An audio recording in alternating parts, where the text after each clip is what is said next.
ಕಬ್ಬು ತುಂಬಿದ ಟ್ರ್ಯಾಕ್ಟರ್ಗೆ ಬೆಂಕಿ ತಗುಲಿ ಸುಟ್ಟ ಕರಕಲಾದ ಘಟನೆ ಬೆಳಗಾವಿ ಜಿಲ್ಲೆಯ ಅಥಣಿ ತಾಲೂಕಿನ ನದಿ ಇಂಗಳಗಾಂವ್ ಗ್ರಾಮದಲ್ಲಿ ನಡೆದಿದೆ. ಸಕ್ಕರೆ ಕಾರ್ಖಾನೆಗೆ ಕಬ್ಬು ಸಾಗಿಸಲು ತುಂಬಿದ ಟ್ರ್ಯಾಕ್ಟರ್ ಲಕ್ಷಾಂತರ ಮೌಲ್ಯದ ಟ್ರ್ಯಾಕ್ಟರ್ ಟ್ರೈಲರ್ ಮತ್ತು ಕಬ್ಬು ಸುಟ್ಟು ಭಸ್ಮವಾಗಿದೆ.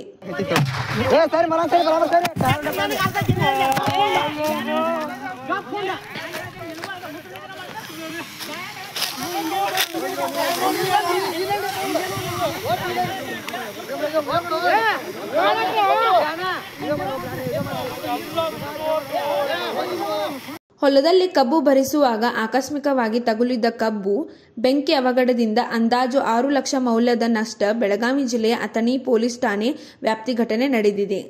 Vinod Kolkar, KMM Kannada news, Belagavi.